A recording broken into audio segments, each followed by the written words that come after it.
let's have another email here from Liam. And Have you used the Expressy things? The what? Have you popped them on? Pop them on your nip-nips. You know the stuff that pregnant women use we're to way past the express? breastfeeding phase now, mate. Oh, come on. Yeah, I know.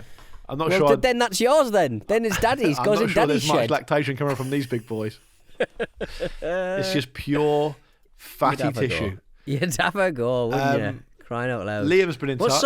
What sort of dad do you want to be? the sort of dad who doesn't try and express milk from his own teats. God. The thing is, those machines are well expensive.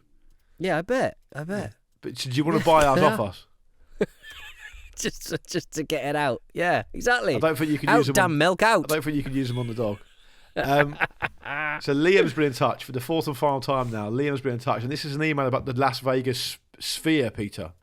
The big screen. It's right up your street. 3D screen. So Liam says, hi, gents. She's coming back from a 3-week road tripping and working my way through a small backlog of shows. On the 9th of October, you discussed the Vegas Sphere. And Pete expressed concerns about it not being long before there are dead pixels all over the place. Yes. Well, I went to see U2 there on the 18th of October, and I'm here to provide the news that there are already many, many dead pixel squares everywhere on the screen. Oh, that is a shame. Some are only as small as, say, a postage stamp, but noticeable enough that they consistently caught my attention. That is a shame. So nevertheless, the quality and the scope of the screen is still absolutely unbelievable. But for someone like you, Peter, that is a real deal breaker, right? Yeah, I would send it back. It's all you'd be able to focus on, right? I think most things I own have a dead pixel or two. Most things in my life. Sometimes I've hot or stuck pixels. That's what's the difference? That's what. Hot or stuck pixels are bright in colour, and dead pixels don't emit any kind of light. And what would you prefer? Black, please. If I had the choice. So they wouldn't ever be able to fix those pixels, no? I think you can improve them slightly by power cycling them. You know, cycling like red, green, yellow. Because you remember I bought that Elgato face cam, which I'm using now, and you helped me with it, and it had a dead pixel when I first bought it, and I just had to send it back. Oh yeah, it did, didn't it? Yeah, something funny was going on with that. I forgot about that. There's Elgato have just released a thing that I think might revolutionise streaming, might revolutionise the way that people do bedroom broadcasting a little bit.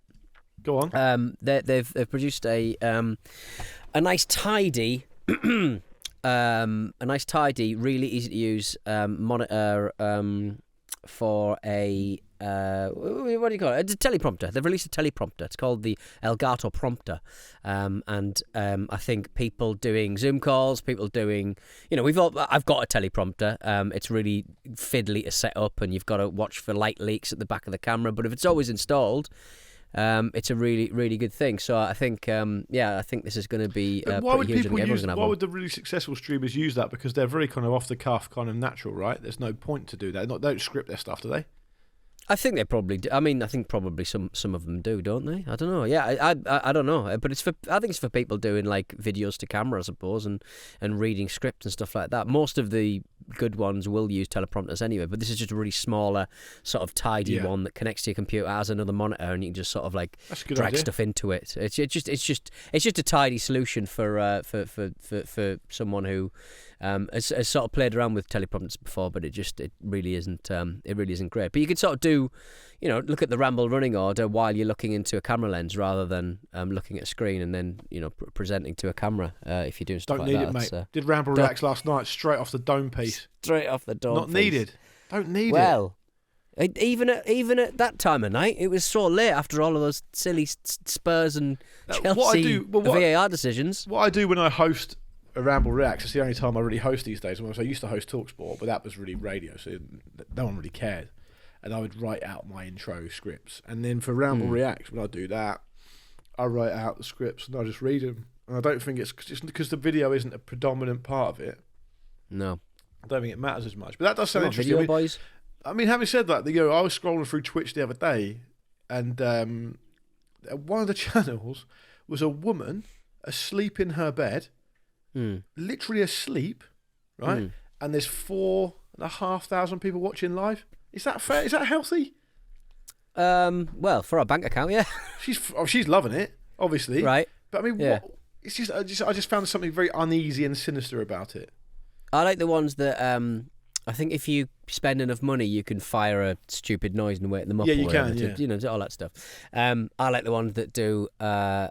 There was one that I saw a clip where a lad was doing some sleep streaming, and people were, you know, trying to spend so much money to sort of wake him up, and somebody sent a message that said, "Alexa, where am I now?"